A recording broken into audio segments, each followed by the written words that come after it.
Hi, hello, namaste, adab. Welcome back to the world's biggest reality show, Big Boss Season 9.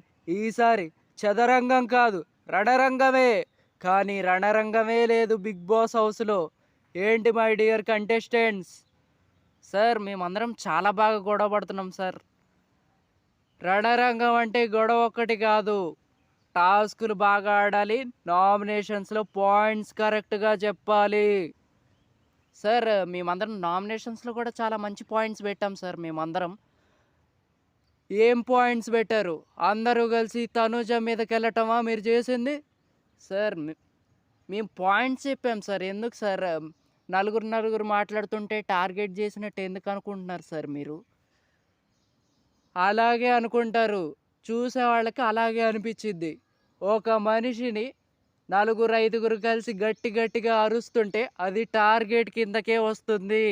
మీరు ఇన్ని సీజన్లు చూశారు, మీకు బిగ్ బాస్ హౌస్లో ఎలాగ ఉండాలో ఎలా చేయాలో తెలీదా సార్?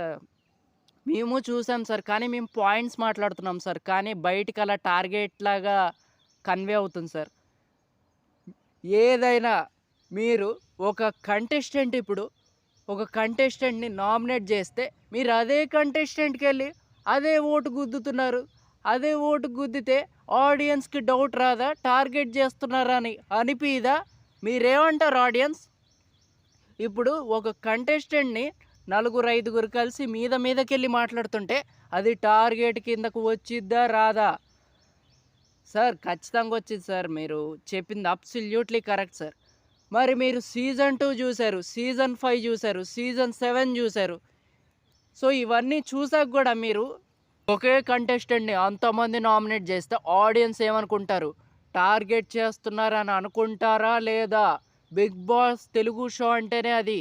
ఒక కంటెస్టెంట్ని ఒక 5-7 మంది టార్గెట్ చేసినట్లు కనపడితే మాత్రం వాళ్ళందరూ ఆడియన్స్ అందరూ ఒకే కంటెస్టెంట్ని సపోర్ట్ చేస్తారు.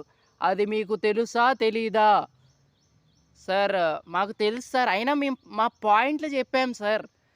నేను చెప్పేది మీకు అర్థమవుతుందా? అర్థం కావట్లేదా? మీకు అర్థమైతే అది మీ మంచిది, మీ మంచికే. ఒకవేళ అర్థం కాకపోతే ఇంకెవ్వరం ఏం చేయలేం. అయినా కామనర్స్ అందరూ మీరందరూ సెలబ్రిటీస్ని చాలా తక్కువగా చూస్తున్నారు. అది నాకు ఏమాత్రం నచ్చడం లేదు సార్. సార్ నాకు ఒక డౌట్ సార్. ఇంతకీ మీరు ఎపిసోడ్లు చూస్తున్నారా? లేకపోతే మైక్‌లో చెప్తే వచ్చి మాట్లాడుతున్నారా సార్? ఇది నీకు సంబంధం లేని విషయం శ్రీజ. నువ్వెందుకు రియాక్ట్ అవుతున్నావు దీని మీద? రియాక్ట్ అవ్వాల్సింది నేను. నేను ఎపిసోడ్లు చూసే చేస్తున్నా హోస్టింగ్. నేనే ఊరికే స్క్రిప్ట్ పట్టుకొనొచ్చి చదవట్లా. Okay sir. Okay sir.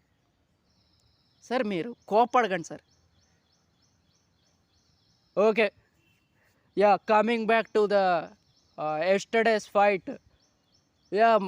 మన మాస్క్ మ్యాన్ గారు, మీరెందుకండి భరణి శంకర్ గారి సీనియారిటీకి గూడా రెస్పెక్ట్ లేకుండా మీరు ఎందుకు అంత ఘనంగా మీదకెళ్ళి మాట్లాడుతున్నారు?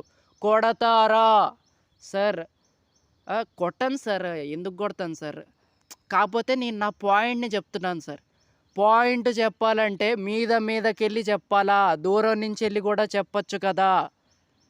సార్ అవును సార్. అతనికి ఇనపడదేమో అని.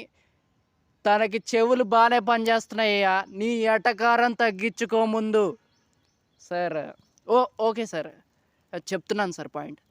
పాయింట్ చెప్పినా గూడా మీదకెళ్ళి అరుచుకుంటూ చెప్పాలా? Sir yeah! Sir.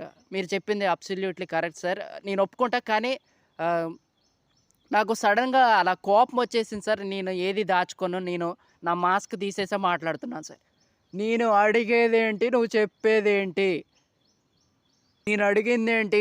Bharani Shankar గారి మీదకెళ్ళి మాట్లాడుతూ గట్టిగా అరవటం అది ఎంతవరకు కరెక్ట్ అనుకుంటున్నావు? సార్ తప్పే సార్. మీదకి ఎళ్లి అరవటం అనేది తప్పే. కానీ నాకనిపించింది చెప్పా సార్. ఆహ్, ఒకవేళ నాకు ఆ పాయింట్ నచ్చలేదు అని నాకనిపిస్తే నేను ఎంత దూరమైనా ఎళ్తాను సార్. ఓకే. ఇక నీతో వాదిచ్చి వేస్ట్. ఇక నువ్వు కూర్చో. ఓకే. నేనైతే సేఫు. యాహ్! భరణి శంకర్ గారు, మీరు చాలా కూల్‌గా మాట్లాడతారు గదా! మీరు ఎందుకని అంత కోపంగా మాట్లాడారు? సార్, అదే సార్, నేను వాళ్ళ ఓనర్స్‌తో మాట్లాడుతుంటే మధ్యలో వచ్చి మాట్లాడాడు సార్. సంబంధం లేని పాయింట్ తెచ్చి ఏదేదో మాట్లాడటానికి చూసాడు. సో, అందుకే నాకు సడెన్‌గా రైజ్ అయ్యాను నేను. సో, అంతే సార్. అందుకనే బాగా అరవాల్సొచ్చింది. 'బిగ్ బాస్' షో అంటేనే అదొక కంట్రోలింగ్ షో. షో అంటే 'బిగ్ బాస్' మీకొక సిట్యుయేషన్‌ని క్రియేట్ జేస్తాడు. ఆ సిట్యుయేషన్‌లో మీరు కంట్రోల్‌గా ఉంటున్నారా లేదా అనేదే ఆడియన్స్ గమనిస్తారు. సో, అదనమాట. సో, నిన్నైతే బానే అనిపిచ్చారు. బట్ పాయింట్ ఉన్నప్పుడే మాట్లాడుతున్నారు. అంతా బావుంది. నైస్ అనమాట. ఇదే కంటిన్యూ జేయండి. గుడ్ అనమాట. యాహ్! మీరు కూర్చోండి. నైస్ అనమాట. And coming to our queen of 'Bigg Boss' season 9 Sanjana గారు. ఎలాగంటే మీరు దడదడలాడిస్తున్నారు, గడగడలాడిస్తున్నారు, ఇల్లు మొత్తాన్ని తగలబెడుతున్నారు. ఒక్క మాటలో చెప్పాలి అంటే, నిజంగా నా స్టైల్‌లో చెప్పాలి అంటే, సుర్రు సుమ్మయిపోయిందండి మీరు. 'బిగ్ బాస్' ఎపిసోడ్‌లో స్క్రీన్ మీద కనపడుతున్నంత సేపు ఒక రణరంగంగా మారింది 'బిగ్ బాస్' హౌస్ మొత్తం. ఏమంటారు?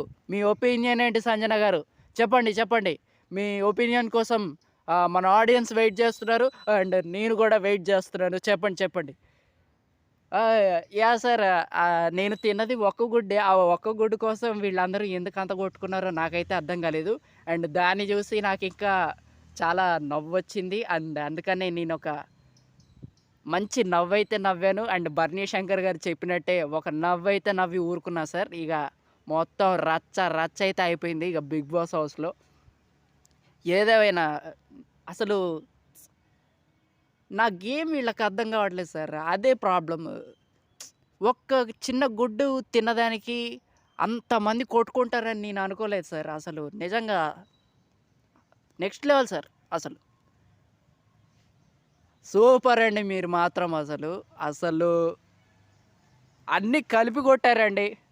ఇప్పుడు ఒక ఫ్రూట్ సలాడ్‌లో అన్నీ కలిపి కొడితే ఎంత మంచి టేస్ట్ వచ్చిద్దో, అలాగే 'బిగ్ బాస్' హౌస్‌లో మీరు క్రియేట్ చేసిన కంటెంట్ అంత టేస్టీగా ఉంది. ఆడియన్స్ చూస్తున్నారు. ఆడియన్స్‌కి గూడా మీరు కొంతమందికి నచ్చారనమాట. మీరు 'బిగ్ బాస్' షోలో ఉండాలని చాలామంది కోరుకుంటున్నారు. సో, అదనమాట. ఇగ రేపటి ఎపిసోడ్ గురించి మళ్ళీ మాట్లాడుకుందాము. అండ్ అదనమాట సంజన గారు, మీరు మాత్రం దడలాడిచ్చారంతే. చాలామంది మాస్కులైతే తీశారనమాట. ఇక ఇప్పుడు మొదలైద్ది అసలు